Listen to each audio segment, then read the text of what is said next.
Hello everybody, my name is Sam. I am posting this as a video accompaniment to my listing of my property at 175 Bower Road in Beaverville, Illinois. This here is Bower Road, and here is the entrance to the property. This is a long, skinny, wooded property. It's approximately 850 feet deep by about 90 feet wide, out right on the border of Indiana. So this is Illinois, but just about a couple hundred feet that way is, but yeah, about a quarter mile that way is the Indiana border. So here it is. Here's as you're entering the property. This is a little canal that runs along it here. When there's heavy rains and such, this will fill up into a little creek of sorts. But it's empty now. It's a dry season.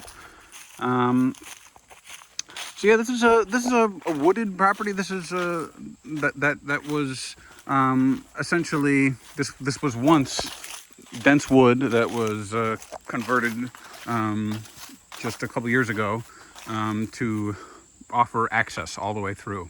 So really, the whole property is technically kind of a channel that slowly widens.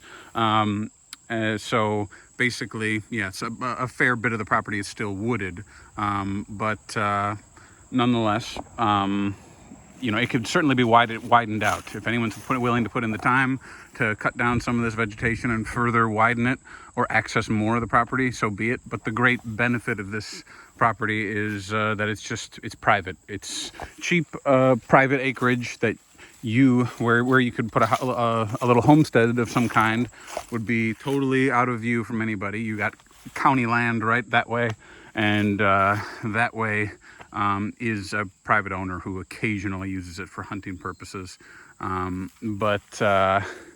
Yeah, so it's some pretty untouched forest out this way. So yeah, so that little pathway goes to the northern neighbor. That's the southern county land there. So yeah, the property goes east to west. We're on the eastmost side now, traveling west toward the west end of the property. So once again, it's pretty wooded, and but this particular forest, it does have different characteristics. As you walk through it, some of it, really, to be very blunt, is a little dense. As you can see, some of this space here, there's clearing right on the other side, but there are a lot of very small, like small little plants that make it a pretty dense area. There are some large trees, but the large trees are more sparse. It's mostly smaller trees that populate all the density here. But some of it's more open than other spaces, so some of it would be more easy to widen, to clear out, and not much time at all. Some of it would probably take a little more time, but nonetheless, what you're getting is cheap property that's ultimately, one of very few locations that you could get an off-grid property with proximity to the Chicagoland, at a price like this, right? I searched for years for a property in this that I could afford to buy cash, and with some kind of proximity to the Chicagoland area or some kind of urban area. And there's really you'd have to go way up into the UP to find stuff as cheap as out here. So yeah, we're only about an hour 15 to an hour 30 from Chicago downtown, and yeah, about 30 minutes from Kankakee. Property taxes are $450 per year. Pretty darn cheap for almost 2 acres in a nice little site in here. We got some real nice tree coverage here, all kinds of bird activity. Yeah, a lot of wildlife. I see deers. I've seen quite a number of deer out here. Bugs aren't terrible. There's not really many mosquitoes, luckily. It's not a mosquito heavy area. Here's just an example of a place where it kind of naturally widens out more. I've basically this year I didn't come out and mow early, so a lot of this whole thing was more overgrown than it's ever been, and part of it I mowed all over, and some of it I've left as a little natural area for the time being. But you could see some opportunity here and there for widening some natural spaces where there's, it's waiting to be utilized. You could put put other amenities there.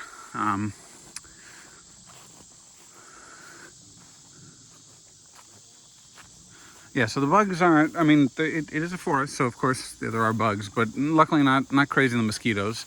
There's flies. Depending, actually, this year the flies have been lighter, but some other critters here and there. You know, there's some bug activity, but as to be expected.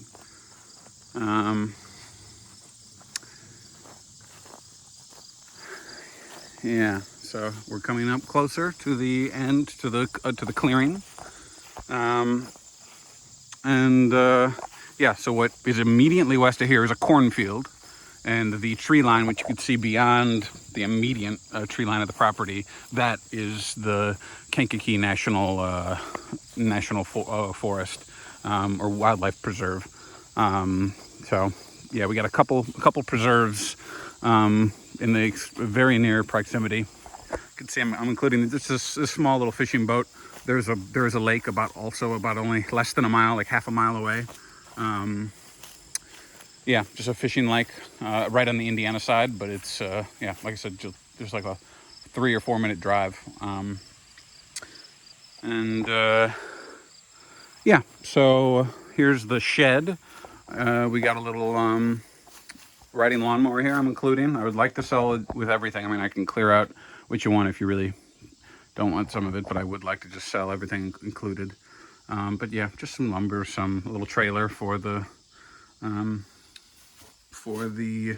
mower. Yeah, just a little of this and that. These are all pipes right here. It's a project I began, I never completed. But the reality is that here the water table is about 20 feet down, 20 to 25 feet down. So it's low enough where if you know, there's basically a spike with a drainage, you know, a system in it, and if you pound it down into the ground along with a couple lead pipes, you could have a water pump. It's something I never got around to doing, but that's the one main thing the property is lacking as far as to be able to use it as a straight up off grid, you know, sustainable space. I mean, this is a very small little camper here. It's only about 6 feet by 12 feet, I think, or 14 feet, something like that. Or 8 feet by 12 feet, something like that. Yeah, so it's got a little small wooden patio with a picnic table and a little outline of so you could get some coverage going. I had a tarp attached to it, but I'd taken it off. Yeah, but so here's the clearing. Like I said, cornfields right over on that side, and yeah, nice little view right straight down the property toward this entrance. Like I said, it is technically a long, skinny alley, but like I said, a lot of opportunities depending on what you want to do with it. I think it's perfect for someone who's looking to get an off-grid operation going of some kind. So yeah, the shed, what do you call it? A trailer has it's got a solar inverter panels and battery. It's pretty, yeah, it's generally quite small, but usable. Depending on, ultimately you probably would want to get something larger at some point, but it's the bare essentials to start out. If you're looking to just camp, get away from it occasionally and camp, or use it, like I said, for off-grid purposes. Yeah, so it's got a little wood-burning stove here. Really, you know, I bought this for this property. This is actually, realistically, this is larger than it needs to be. That, like, you could buy I would probably buy a smaller one that has a stove top to cook on. But this does heat the place up real nice in winter. Yeah, some cabinets, some shelf. You know, the bare basics. It's got two golf cart batteries. These are, which yields about 450 amp hours, which is, you know, right about what you need to have the lights on at night. You know, power the radio. I power this fan. and it can sustainably, the panels can. It's just 4 25-watt panels that can. It won't run out of battery. It'll keep on sustaining day after day. Yeah, for just those bare essentials. If you wanted to get, because these were just connected in series, so you can get more of these batteries and just double your output or triple or whatever you're looking to do. Yeah, so this is it. Like I said, a very simple little joint, but it's got what you need for a basic little off-grid setup for 1 or 2 people. Yeah, so here it is. I think that's about everything. If you have any questions, let me know. Yeah, it's a unique little opportunity for a pretty low dollar. Have your own little slice